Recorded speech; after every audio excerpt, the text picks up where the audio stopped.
Beleza. Boa noite, oficialmente. Sejam bem-vindos. Muito obrigado pela presença de vocês aqui. Quero realmente muito agradecer Caio, Letícia, né, representando o Deu na Telha.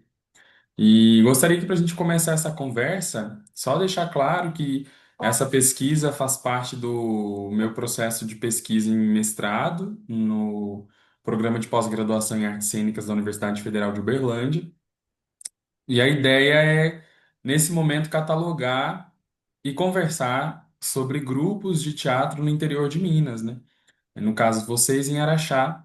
E a gente discutiu um pouco sobre a questão de como a gente enxerga a mineiridade em cena, como que é para a gente viver de teatro no interior, né, longe da capital.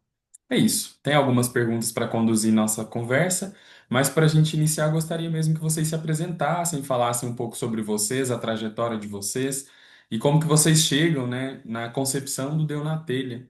E aí, a ordem que vocês quiserem começar.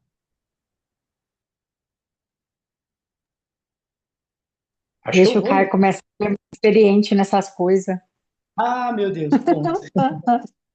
Então, ah, eu sou Caio Ranieri, tenho 38 anos e o primeiro teatro da minha vida, ele entrou na escola, né? Eu acho que todos nós que hoje labutamos na arte, a gente teve esse começo ali na escola, de vivenciar aquele teatro escolar, né, e descobrir que aquilo ali era o que a gente queria fazer, que aquilo ali era o que dava uma energia diferente para a gente. Então, lá atrás eu já me dediquei a isso, fui descobrindo isso, fui fazendo todo o trabalho que eu queria fazer na escola, tinha que ter um teatro, tinha que fazer alguma coisa, né, e depois da vida adulta, né, quando as contas chegam, né, o boleto começa a surgir, você naturalmente procura outras situações, né? Eu fui para o jornalismo, né? Deixei um pouco o teatro de lado uma época, fui fazer comunicação, mas o teatro sempre estava ali, sempre estava me cutucando, falei, vem cá, não foge de mim não, né? E eu fui fazer comunicação porque eu achei que era a área de estudo que mais se aproximava do que eu gostava, que era o teatro, que era o palco. Né? O teatro comunica, como o jornalismo comunica, publicidade, né? Eu sempre vi dessa forma. Então eu fui para o jornalismo por isso, mas quando eu terminei a faculdade, pouco tempo depois que aí eu tinha a possibilidade de voltar a fazer teatro, porque eu estudei em Uberaba, né? Então eu viajava todos os dias para achar Uberaba para poder fazer faculdade. Então não tinha tempo de ir para o palco e ensaiar e fazer oficina. Mas quando eu tive a possibilidade, eu voltei, né? Inicialmente com o Fratelo, fui convidado pelo Fratelo ali para poder fazer parte daquela galera e fiquei ali uns bons anos, de 2009, 10 até 2014, eu acho que foi o tempo que o Fratello. Não, foi mais tempo que isso, depois que foi parando. Mas de 2014 para frente foi dando uma freada nas produções de lá. E a partir do momento que o Fratello parou, né, nós, algumas pessoas que éramos dissidentes de lá, queríamos continuar fazendo teatro. Né? No caso, o Pedro, que hoje é design de interiores, está estudando arquitetura, mas também é um ator assim de grandeza no palco, um cara que faz mil coisas, né? E a gente na época criou, primeiramente, ela foi um pouco antes da pandemia, um canal para a gente produzir vídeos. Eu estava fazendo audiovisual também. Eu voltei para a faculdade para fazer audiovisual, então estava naquela vibe de produzir, de querer gravar, filmar, e a gente criou isso. E a partir disso, a partir do canal Deu na Telha, surgiu a companhia de teatro. Né? Inicialmente comigo e com o Pedro, que a gente fez um primeiro trabalho do Fli Araxá Virtual, o primeiro trabalho que a gente fez completamente sozinhos, sem a base do Fratelo, sem o apoio que a gente tinha de conhecimento da equipe do Fratelo. A gente começou ali, fizemos algumas coisas, depois o Pedro foi embora de Araxá, mas nisso Letícia voltou, César estava aqui, né? Aí a gente foi agregando galera de novo e continuamos, né? Começamos a produzir, já fazendo algumas coisas, até que em 2021, né? Eu consegui consolidar, eu tinha um outro CNPJ, né? Eu consegui fechar um e abrir um CNPJ de produção cultural, de produção teatral para fazer com que isso se tornasse uma pessoa jurídica, né, para que eu entendi a importância disso, de se ter um CNPJ para trabalhar com muitos projetos, e hoje a gente viu a comprovação disso pelos editais, pelas leis de incentivo, enfim. Então, em 2021 se forma esse CNPJ de produção cultural, a gente vem agregando pessoas e o nome Deu na Telha ficou, né? O nome ficou ali, né? E a gente acabou adotando ele, né? E ele veio agregando essa galera que a gente já conhecia, né? Que eu já conhecia, a gente já se conhecia do Fratelli, de outras coisas, né? A Miriam eu conheço desde a época do Irmão Menor, que era um outro grupo de ver ela, nunca tinha atuado com ela diretamente, né? O César eu já conhecia antes de Fratello, que a gente fez algumas oficinas juntos, cursos, e a gente foi surgindo. Então, Deu na Telha grudou essa galera aqui, né? E essa galera não descolou mais, não. Estamos aí labutando nessa loucura que é o teatro no interior, que a gente vê que é difícil, mas que a gente insiste, que a gente é teimoso, né? E se eu falar demais, você me interrompe. Teimoso, teimoso, acho que é bem isso mesmo, teimosia. Fica à vontade para falar o tanto que for necessário. É, Se a gente não tiver um tanto de teimosia, a gente não vai para frente. A gente precisa ser um tanto Não. cabeça. Letícia, faça às vezes. Muito bem. Eu sou assim como o Caio, né? Quando tudo na escola eu transformava em teatro. A professora dava um trabalho, pensava que não virava um esquete. E nessa época que eu comecei a me descobrir mesmo apaixonada pelo teatro, querendo viver o teatro, eu estava na época de prestar vestibular, eu fiz o primeiro vestibular de artes cênicas da UFMG, mas não fui aprovada. E aí o meu pai, muito convincente, né, bom da retórica, me convenceu a fazer direito. Então eu me formei advogada, advoguei por alguns anos, até que eu me casei, vim morar em Araxá, e meu marido, o que você está fazendo direito? Você não gosta de trabalhar com isso? Vai achar o que você gosta de fazer e vai trabalhar. E aí eu fui parar no Fratello, onde eu conheci o Caio, a gente trabalhou juntos ali até por 2000, acho que foi 2014 mesmo, né, Caio, que o Fratello estava mais ativo. E depois, em 2018, eu saí de Araxá, morei um tempo em Rio Grande, no Rio Grande do Sul, onde eu tive a oportunidade de desenvolver e aprimorar o trabalho de estátua viva, né, que eu também faço. Foi lá que eu comecei a fazer estátua viva mais seriamente, vamos dizer assim. E quando eu voltei, aí a pandemia já estava começando e reencontro o Caio. E aí já nos pegamos, nos grudamos e estamos aqui juntos, levando adiante aí o Deu na Telha, com toda essa, ai, ai, editais e tudo mais, essa luta nossa de cada dia, que a gente conhece bem para montar um grupo, para manter um grupo, para, né, para fazer dar certo. O Caio mais conservador, eu mais maluquete, vamos embora, Caio, vamos, Caio. Alugamos um espaço na cara, na coragem, no peito e tá dando certo, tá rolando. Legal demais. E sobre o grupo hoje, como é que ele é constituído? Quem são as pessoas que fazem parte? Você mencionou agora, Letícia, que vocês têm um espaço, né?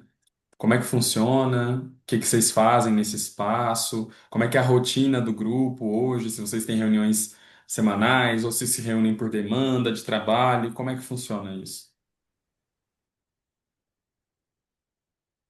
Bom, a gente queria poder viver do teatro e somente dele, né? E para ele, mas infelizmente não é possível. Então, nós somos hoje 5, vamos dizer assim, fixos no grupo, né? O grupo principal.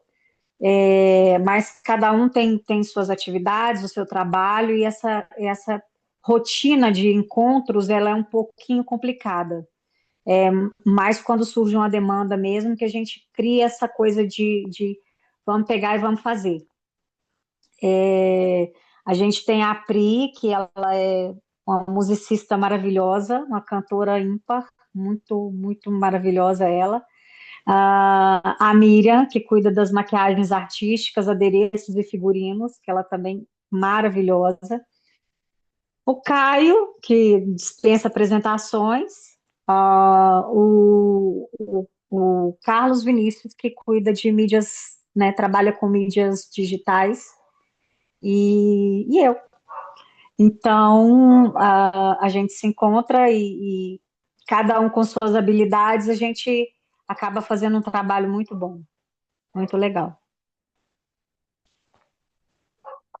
E E a o... questão das Fala. que você comentou, de você falar de. Normalmente a gente tenta organizar essas reuniões para que elas sejam mais frequentes, né? Para a gente fazer oficina, a gente se olhar, se organizar, né? Entender a energia, por mais que a gente já trabalhe junto há tanto tempo, mas é sempre uma descoberta ali no jogo, mas a maioria dos encontros são por demanda. À medida que a demanda vem, a gente embola ali e ó, depois das 9 a gente ensaia, ou então vai de madrugada, vai cedo e vai organizando. E passa sábado, domingo, porque precisa entregar algo bom. Então a gente tem essa dificuldade em razão de todos esses trabalhos. Todo mundo tem outra coisa para fazer.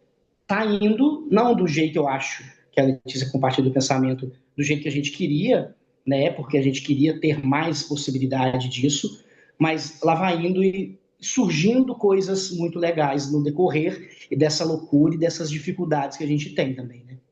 Isso é muito interessante porque não é uma realidade só isolada do grupo de vocês, né? Na verdade, se faz muito presente em vários discursos sobre grupos de teatro no interior, não só de Minas, do Brasil e, na verdade, da América Latina. Recentemente eu estava lendo um artigo sobre teatro, né? Vivência de teatro no interior da América Latina, assim, em vários países da Argentina. O, o artigo falava especificamente sobre um grupo na Argentina. E aí é justamente isso, as pessoas se identificavam como eram pessoas que faziam de tudo na vida, se trabalhavam das inúmeras funções e que arrumavam tempo para viver de teatro, para fazer teatro também. E eles discutiam justamente a ideia de que se considera o que é produzido fora das grandes capitais, das grandes metrópoles, como teatro amador. E muitas vezes o que a gente considera como amador é só porque é isso, está fora dos grandes círculos e as pessoas não conseguem de fato subsistir, né, com o trabalho. Mas dada a realidade social, histórica e cultural de cada região, assim, de cada interior da América Latina, não tem nada de amador nisso. Na verdade, é o contrário, assim, é muito profissional porque apesar de tudo, ainda se arruma tempo, ainda, né, segue-se acreditando e fazendo teatro. É isso. É amor, né, meu filho? Não, não dá conta, não, não aguenta, não, não vive sem, tem jeito. Aí vai aos trancos e barrancos, vendendo almoço, comprando janta. Sim. Vamos embora. Sim. Aí, Caio, você tá mutado, tá? Vi que você tentou falar alguma coisa, não esquece disso. Eu vou fazer uma outra pergunta para a gente não ficar tão perdido aqui nas divagações. Eu gostaria que vocês falassem sobre alguns projetos que vocês estão desenvolvendo, espetáculos. Vocês estão para começar aulas também, né? Oficinas para crianças, não é isso? Aí na cidade. Como é que funciona isso? Quais são as ideias? Assim, como que o grupo. Vocês comentaram que se organizam por demanda, né? Como é que são essas demandas? E que demandas são essas? É edital de cultura municipal, estadual? É via incentivo privado, festival? Como é que funciona isso? Como é que o grupo tem subsistido, né? De onde vem essa verba mesmo para o grupo continuar seguindo com os trabalhos? A gente já tirou para todos os lados, né? Já foi pegar de tudo, né, para fazer. A boa parte dos projetos que vieram para nós, desde o começo foram por meio de eventos, né? A gente fez o FLI Araxá Virtual, depois nós ficamos ali de forma fixa na programação do FLI, né, desde de 2021, sempre fazendo alguma coisa ali na programação infantil, então essa demanda vem dali, né? Nós tivemos demanda de projetos aprovados na época da pandemia, que foi o projeto que a Academia de Letras fez aqui, em Araxá, um projeto com várias atividades, foi quando surgiu o primeiro espetáculo maior que a gente fez, que foi o Retalhos de História, que até hoje a gente trabalha ele, né? É o nosso queridinho, eu particularmente, né? Porque é um projeto que eu já tinha ideia, um espetáculo que eu já tinha ideia há muitos anos, a coisa de 10 anos atrás ou mais, e ele surgiu ali, então eu tenho um carinho diferente com ele. Mas já fizemos outras coisas também. E outras demandas que surgiram, né, vieram em editais de lei municipal, né, a Lei Aldir Blanc, Lei Paulo Gustavo, e participamos de outros editais estaduais. Não fomos aprovados, editais também de empresas, né, Letícia? A gente fez também e não. E temos um projeto aprovado no Ministério da Cultura para captação, para manutenção de grupo, espaço cultural, que é também para fomentar algumas oficinas, né? E temos, vindo da esfera particular, projetos com os mascotes da CBMM, que a gente o nosso grupo é o grupo oficial de interpretação daqueles mascotes. Nós fomos convidados por eles e deu muito certo, porque o perfil de cada um dos meninos que atua como mascote parece que foi desenhado para eles e foi assim, no susto, foi destino. São os deuses do teatro falando. Dionísio, sempre. Sempre. Quando eles leram para nós a Bíblia esse personagem é assim, assim, assado, esse é você falou, peraí, vocês conversaram antes com esses meninos? Porque o perfil é esse. Então a gente tem essa demanda fixa, né, que também vem de lá, né, à medida que eles precisam de alguma atividade com o meio ambiente, com as crianças, que por mais que às vezes não pareça teatral, mas ali tem para muita gente, né, porque acha que é só vestir uma roupa e sair andando, mas é um trabalho de corpo e de criação de cena que esses meninos fazem, que eu fico impressionado de jogo deles ali, porque eu só vou de babá. Enquanto eles estão lá, eu só sou a babá dos bichos no cerrado. E eu fico só observando, porque é incrível ver a reação das pessoas e eles, dentro de um figurino todo fechado, um trabalho de interação com o público que poucas pessoas têm. Então a gente tem essa demanda. E as demandas de teatro corporativo, que a gente tem feito muito. Fizemos na Mosaic, fizemos na Bem Brasil, anteriormente, eu, César e o Carlos, depois fizemos agora recente também, e a CBMM sempre demandando alguma coisa à medida que eles precisam ali, CIPAT, Semana de Consciência de Trânsito, essas coisas, demandas pedagógicas que eles fazem. Fora os orçamentos que a gente manda a outros projetos, que às vezes são aprovados, outras cidades aqui da região começando a dar uma ampliada no nosso campus. Fomos para a Serra do Salitre, estamos com possibilidade de ir para Ibiá fazer uma apresentação lá, né? Os meninos já foram em Tapira, então isso vai rendendo dessa forma. Sesc, Grande Hotel. Mais quem? Hotel da Previdência, né? A Sacket também, a gente fez corporativo para ele. Sempre tem algumas coisas que vão aparecendo. A gente está sempre em movimento. E uma pergunta assim, a respeito da questão da cultura local mesmo, assim, em Araxá. A principal, então, fonte que eu estou entendendo de investimento em cultura é privada, certo? Eu Araxá acho tem muitos eventos, né, Caio?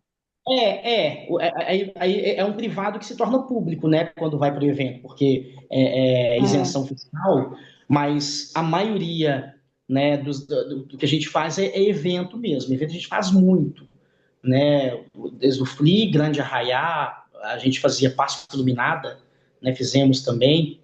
é época de Fratello, mas falando desse tipo de evento. Festa de Natal, a gente está lá todo ano também, né? São eventos, Espoquejo. o queijo também, são eventos com recurso privado, né? Por meio de lei de incentivo. Então isso fica meio na balança, sabe?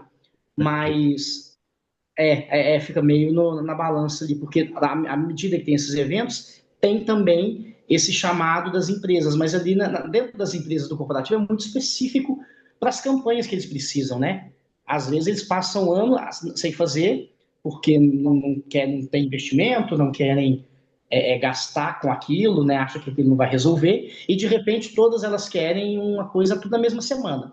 Acontece muito isso também, que já aconteceu da gente ter que falar, a gente não consegue fazer esse, porque teve uma semana passada, uma empresa me mandou, nem comentei com os meninos, porque ia cair na semana que a gente fez Bem Brasil. Né? Essa semana passada não dava. Deus livre. Era impossível, impossível. Você tinha do Brasil, aí eu tenho do outro serviço essa semana, eu falei, não tem jeito. Então aconteceu algo nesse sentido, porque muitas das vezes eles chegam tudo junto. E sim, acha que teatro tá na prateleira, né? Vem cá, Pega. faz um teatrinho com a Compra no gente, supermercado. teatrinho. Você tem 10 dias para fazer. Não, o que é me adoecer, quer me matar é falar teatrinho. Sim, A pessoa não é tem triste. noção do que é fazer um esquete que seja. É uma pecinha, um teatrinho. Acaba com a minha saúde. Pressão até abaixo, né? Nossa, acaba comigo. Sensação ruim. Então, aproveitando, gostaria agora de a gente entrar um tanto mais no campo poético, assim, uma discussão mais gostosa pra gente. Falem para mim um pouco sobre esse espetáculo Retalhos, né? Eu vou recortar mesmo sobre o Retalhos por conhecer previamente, né? Vi vocês ensaiando mais ou menos ali um dia e aí eu gostaria de ouvir porque eu acho que ele tem muito a ver com a minha pesquisa, assim. Acho que é um espetáculo que fala muito sobre a mineiridade, né? E aí é isso, assim, pensando como é que é o que vocês consideram como mineiridade, pensando Araxá, né, como que a cultura, enfim, é uma cidade a mais antiga, né, da região do Alto Paranaíba e Triângulo Mineiro também, né? Então é uma cidade muito especial, com uma história bastante rica, bastante mineira. Mas eu vou deixar para vocês falarem, assim, comentem um pouco sobre de onde vem esse espetáculo, como que ele surge e as poéticas que vocês evocam nele, enfim, o que vocês quiserem comentar. Retalho surgiu, na minha cabeça, retalho surgiu quando eu estava em São João del Rei, eu estava na faculdade ainda, estava no oitavo período. E eu, as lendas são joanenas, caminhando pelas ruas históricas de São João del Rei, passando por aqueles prédios históricos e encenando as histórias, as lendas. Eu sou apaixonado com assombração. Eu adoro história de assombração, fantasma. Tem uma assombração, eu vou atrás. Eu adoro assombração. A vida inteira. Então, aquilo me encantou. Aquele, pelo fato de eu estar há muito tempo sem fazer teatro na época, porque eu estava na faculdade, e eu assisti aquilo, eu saí de lá com o olho brilhando e falei, gente, Araxá tem tantas histórias legais, não tem a facilidade igual São João del Rei, que dá para você caminhar a pé por todos esses pontos, que lá são muito mais pontos e muito mais perto, mas é uma cidade que merecia algo nesse sentido. E aquilo ficou a vida inteira amadurecendo na minha cabeça. Eu sempre lembrava das lendas, daquele negócio. Falei, gente, isso é muito legal de fazer. Vai contando.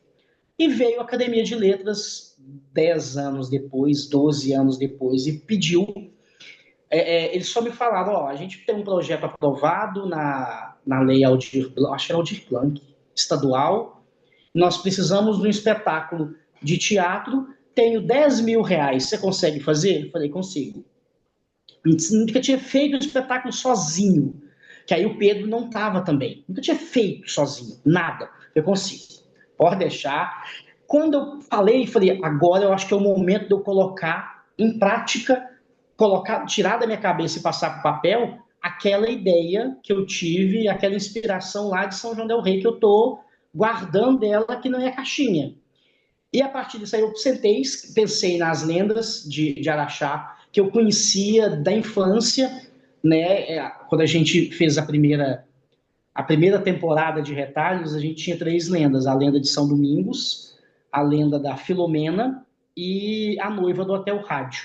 Então juntamos esses 3 espetáculos, criei os esquetes ali, falei, agora como é que eu vou enfiar isso, como é que eu vou costurar isso. Aí me veio uma outra inspiração, que foi o filme Pequenas Histórias, eu acho que é Pequenas Histórias, que é um filme mineiro, do Raton, gravado em BH, que ele conta lendas mineiras e brasileiras. Tem a Marieta Severo, uma contadora de histórias, ela está ali costurando umas coisas e começa a contar. O filme quebra a quarta parede, é lindo o filme, não sei se vocês já viram, se não assistiram, assistam, que é lindo. Aí me veio a inspiração dali, né, pensando na figura dessa contadora de histórias e, ao mesmo tempo, buscando a minha referência de contadora de história, de ouvir histórias da minha avó, que eu sentava, eu, meus primos, minha avó paterna, a gente sentava na casa dela na sala e ela ia contar histórias de assombração na quaresma pra gente, de lobisomem, milhões de gente saía lá morrendo de medo. Aquilo era maravilhoso. Então me veio isso.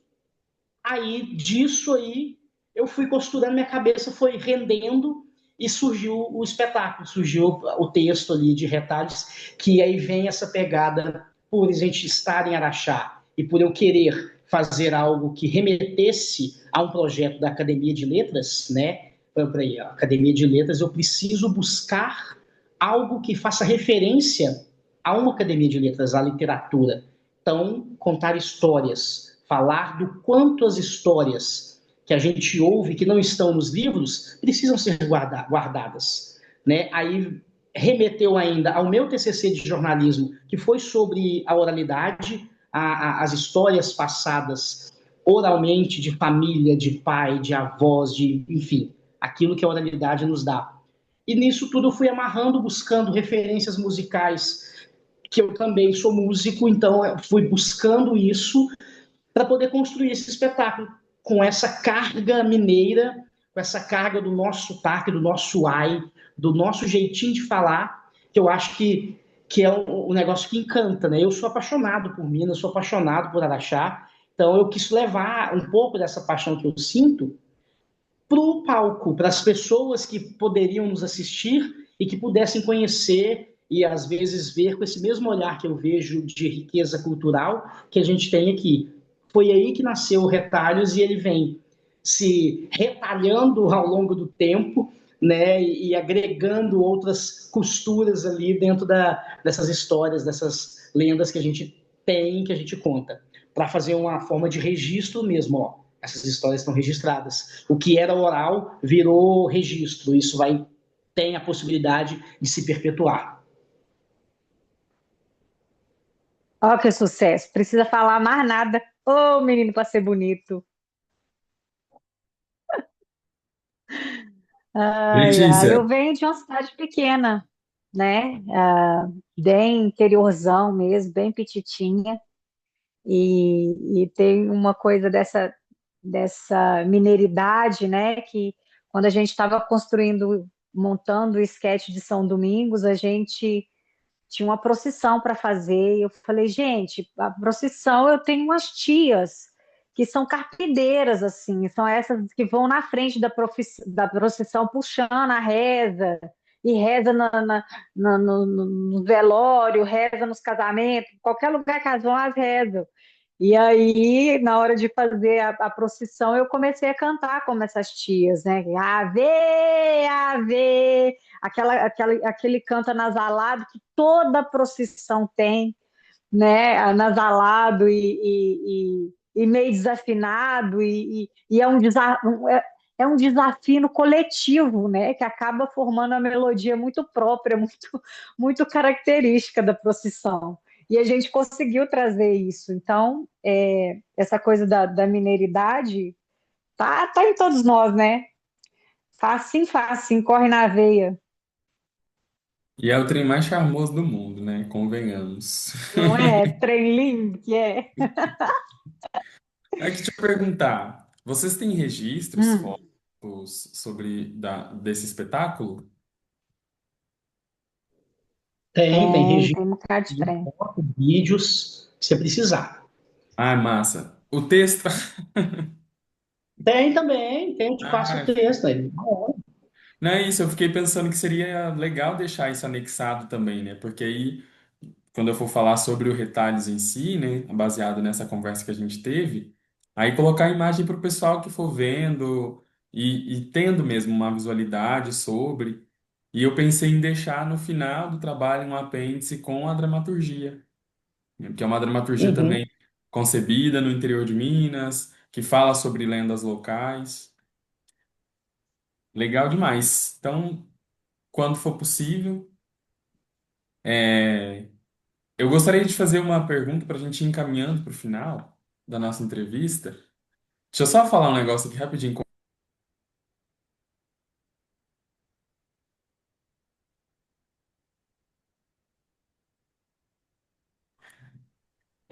Sobre mineiridade, assim, como que vocês definiriam mineiridade?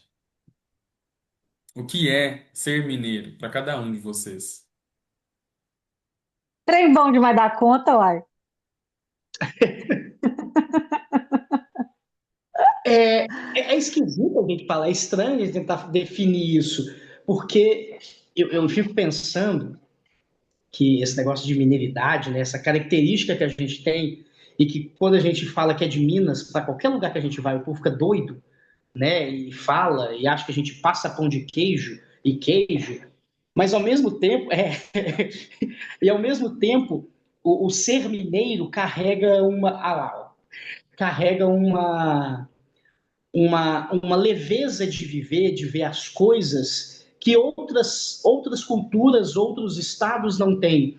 Né? Você vai para São Paulo, existe ali a característica deles, mas é uma característica muito fechada, muito corrida, é tudo papapá, não tem isso. Você vai para o Rio, tem uma característica ali da malandragem do carioca, né, daquilo que o carioca vai fazer para levar uma vantagem, alguma coisa, não que seja ruim, mas que seja geral, mas eu acho que é uma característica muito forte, né, de quem está ali. Você vai para o sul, aí é uma outra cultura por aquela força europeia que eles têm, e nós temos a nossa aqui, que é um negócio que é difícil de explicar. Né? Porque o negócio do mineiro é você vê uma pessoa passando na rua da sua casa, você conversa, você conta um caso, pergunta como é que tá a família, você nem sabe quem que é. Você conta. Aí, do nada, a pessoa tá dentro da sua casa, tá pegando uma muda de planta e vai embora e virou uma amizade, tomou um café. Então, mineiridade é isso. Eu acho que a mineiridade é o estar aberto a vivenciar as coisas, né? Sem medo, sem preconceitos, muitas vezes, né? De conversar. A gente não tem, a gente é o come quieto, né? Eu tô no meu canto, mas você tá de olho, você tá de bituca, você tá sempre observando. O mineiro é muito observador, eu acho.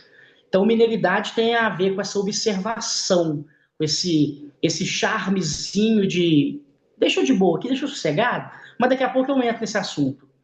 Então, acho que vem um pouco disso. Acho que o mineiro carrega isso, né? Mas é difícil de explicar, de tentar entender isso e de contar para os outros como é que faz. Não sei como é que faz para contar. Tem que nascer aqui. Isso passa, né? Você pega com que aí você convive. É um negócio muito engraçado.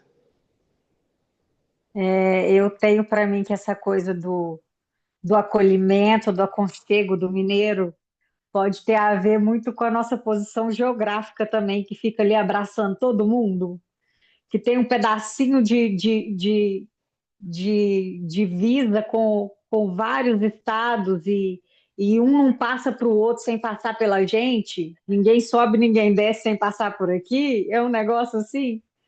E aí a gente acaba abraçando todo mundo, acolhendo todo mundo e realmente quando a gente sai de casa, quando a gente sai daqui, igual eu morei em Rio Grande durante um tempo, foi que eu pude ver, é quando a gente se afasta que a gente percebe, né?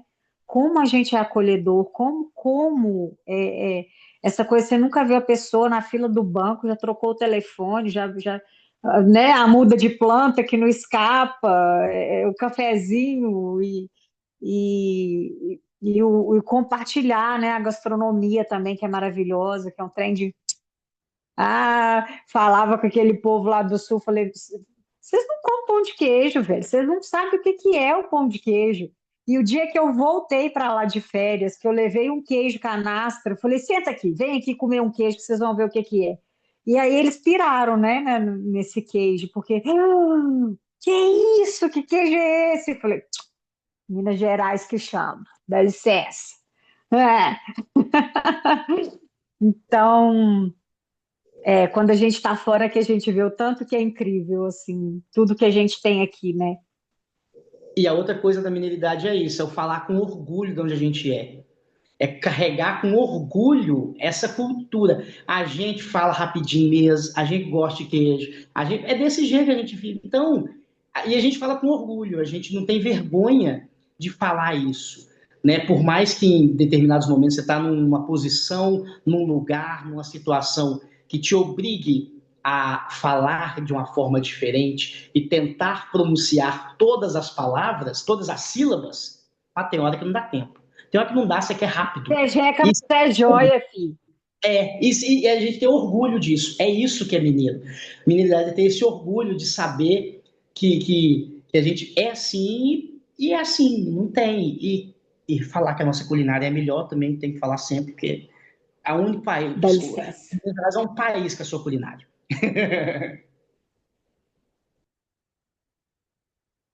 Se a gente não conhecer um tropeiro, absurdo, um trem desse, coisa horrorosa.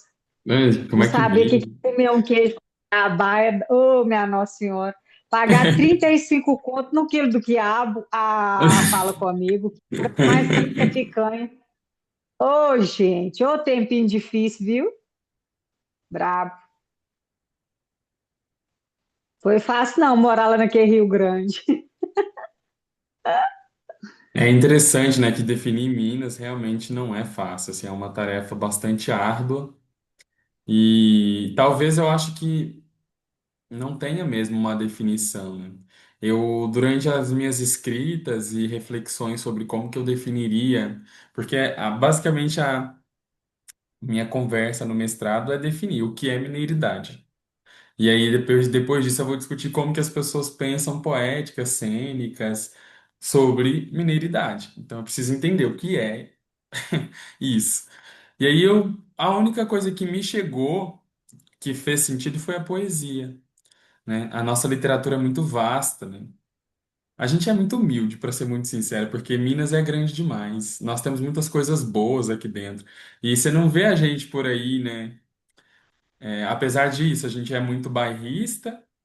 Nós somos muito orgulhosos de onde a gente vem, mas a gente não fica por aí se vangloriando e gritando, olha, o Brasil é Minas, né? Como é que é? O Minas é meu país, sem querer atacar ninguém. Mas a gente tem uma literatura excelente, grandes autores aqui dentro. Nós temos grandes grupos de teatro, né? E eu não vou falar só de, por exemplo, Galpão, grupos da capital, né? Eu aqui, durante as minhas pesquisas, conversei com vários grupos em muitos lugares e, de fato, eu tenho entendido que o interior de Minas é extremamente rico e o recorte da minha pesquisa é para o interior. Então a gente, muitas vezes, como eu falava no início, se esqueceu de que o interior é vivo e produz muito. Na verdade, não se esquecendo, não nos ensinaram de que é assim, que a gente tem cultura e que a gente produz muita coisa, só que não passa pela capital, então é desconsiderado. E a gente inventou avião, a gente teve o maior jogador do mundo, a gente tem um monte de coisa que a gente é humilde demais, se fosse parar para pensar, né? E tem um documentário sobre o Milton Nascimento, um documentário muito especial para mim, muito caro, na verdade, para essa pesquisa também, em que a Fernanda Montenegro falando sobre o Milton, e aí ela fala um pouco sobre Minas também. Que a gente tem Milton Nascimento aqui, além do mais, temos Milton Nascimento aqui. Aí ela fala que é interessante observar no Brasil questões culturais como se a gente vai para o sul, a gente vê uma forte influência europeia. Se a gente vai para o Nordeste, a gente vai ver uma forte influência africana. Se a gente vai para o norte do Brasil, a gente vai ver uma forte influência indígena. Se a gente vem para Minas, a gente vê o Brasil. Ela fala assim. Porque aqui se deu, de maneira muito prodigiosa, uma mescla dessas três grandes culturas, né? A indígena, que vivia aqui, as indígenas, né? As várias etnias que a gente tinha aqui no estado, europeia e várias também etnias africanas que chegam aqui. Então, de maneira que hoje é impossível a gente separar. Assim, não tem como pensar Minas. Isso aqui é português, isso aqui é herança portuguesa, isso aqui é herança africana, isso aqui é herança. Tá tudo tão misturado aqui que de fato é a cara do Brasil. E é muito legal pensar que a cara do Brasil é essa cordialidade toda, né, que a gente tem. Olha que lindo, né, que é o nosso país. Bonitinho, Eu sou bonitinho que é. apaixonado demais, gente, vocês não fazem ideia. Eita! E de pensar o tanto de sotaque que a gente tem, né? Como são diferentes, assim, Sim. do norte para o sul, de Belo Horizonte, que está logo aqui, o povo fala diferente do que fala aqui, de Raul Soares. Uhum. Somos muitas Minas. Muitas minas, exatamente. Tem o Guimarães Rosa. Guimarães Rosa escreveu muitas poesias sobre Minas, né? Uma delas ele fala, né, que Minas são várias, são no mínimo muitas minas. Não tem como falar que existe uma Minas. E eu tenho comprovado isso mesmo nessa pesquisa, assim. São muitas Minas. Quando eu fui conversar com o pessoal no Vale de Jequitinhonha, eu vi coisas que não tem em Araxá. Quando eu fui conversar com o pessoal com grupos de Uberlândia, tem coisas que não tem em Araxá e não tem no Vale. Fui para o sul de Minas, a mesma coisa, assim. O Centro-Oeste mineiro, a mesma coisa, assim. Então, são muitas minas. E além do mais, todos nós nos encaixamos nesse grande guarda-chuva que é mineiridade.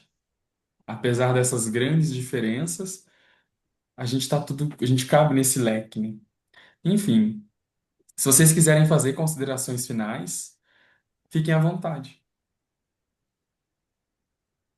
A consideração que eu faria é te agradecer por essa possibilidade de falar um pouco sobre essa nossa produção aqui, né, de saber que isso vai fazer parte de um trabalho científico, né, de um lugar tão conceituado como é a Universidade Federal de Uberlândia, né, de uma universidade que está entre as maiores do país e está aqui pertinho da gente, está aqui em Minas, está aqui no Uberlândia, do ladinho. Isso, assim, é algo que nos envaidece muito de poder colaborar de alguma forma, né, de fazer parte, por mais que a nossa história seja pequenininha, muito singela ainda, né, Letícia, dentro dessa produção, né, mas fazer parte disso é de uma emoção, é de um carinho muito grande, porque só quem sabe da importância que é a pesquisa científica e da importância que é o estudo das ciências humanas, das ciências sociais, né, a gente consegue ver e entender a grandiosidade que é fazer parte de algo assim. Então, o que eu desejo é que sua pesquisa seja infinitamente rica para que a gente tenha um material sobre essa produção no interior que precisa ser valorizado, como você disse, porque o interior é muito rico. Minas é muito grande, a capital é muito pequena e o restante é interior. E esse interior precisa aparecer.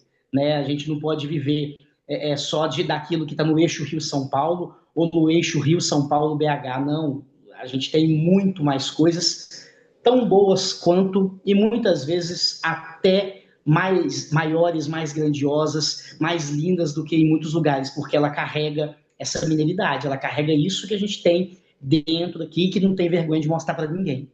Então, obrigado pela oportunidade de poder fazer parte.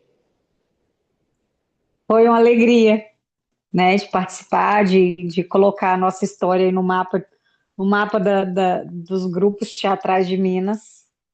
e ver esse caminho bacana que você está fazendo na pesquisa, porque daqui a pouco eu estou chegando aí.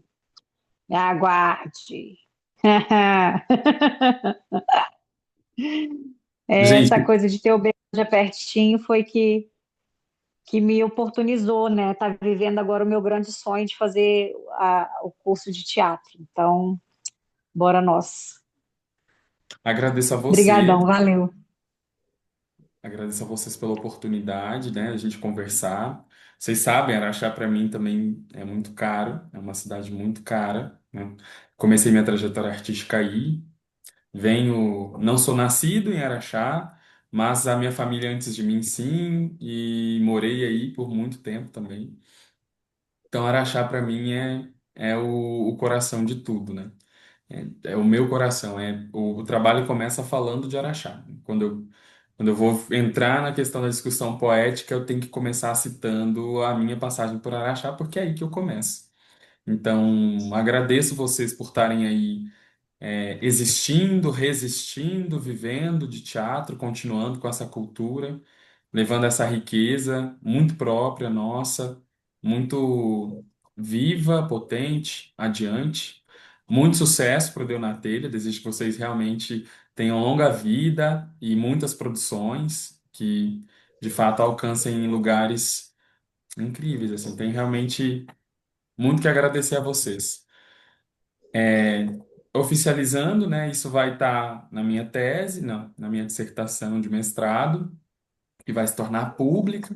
A defesa provavelmente vai ser no final, no começo do ano que vem, lá para fevereiro, provavelmente. Agora, essa sexta-feira, eu qualifico o mestrado para fazer a defesa em breve, né? Então, estou indo para a fase final da coisa. Enfim, assim que tiver tudo pronto, eu encaminho para vocês, para que vocês possam enfim, usar como quiserem. É nosso, né? A universidade é pública e então isso vai se tornar público, né? Um documento que vai fazer parte, de fato, de algum registro histórico, né? Isso é muito importante, né? A gente tenha registrado que não estamos simplesmente, não existe só a capital, assim, existem coisas no interior e o interior tem voz, sempre teve. Só não deram atenção, só não quiseram ouvir por muito tempo. Agora é hora de escutar. A gente tem muito para falar. E a gente fala bonitinho, então deixa a gente falar. Uhul. É isso, amigo. Obrigado. Agradeço mesmo. Uma boa noite para vocês, uma boa semana. A gente se vê em breve. Nos vemos. Amanhã, Obrigado. se você aparecer. Ah, não, você está em Ouro Preto, né, bonito? Estou em Ouro Preto. Eu vim, olha, muito especial eu Ah, estar aqui, inclusive. fino. Ah, Eu Ouro estou Preto. no coração de Minas. Estou no É, começo dos Sim, começos. Daqui partiu tudo, tudo isso. Está sendo tá muito aí especial estar no aqui. nosso ventre. Você já Tá tinha aqui ido? nesse momento. Não, eu já vim em Ouro Preto outras vezes, mas está aqui nesse momento, está sendo muito especial justamente por isso. Está sendo esse retorno às origens. Daqui saiu tudo, né? Que Então, delícia. para mim está muito rico e, enfim, estou voltando para casa com uma bagagem a mais para finalizar essa pesquisa, assim. Que uma delícia. delícia. Muito Obrigado. obrigado, gente. A gente se vê. Com Beijo, Deus. desliga. Com Deus.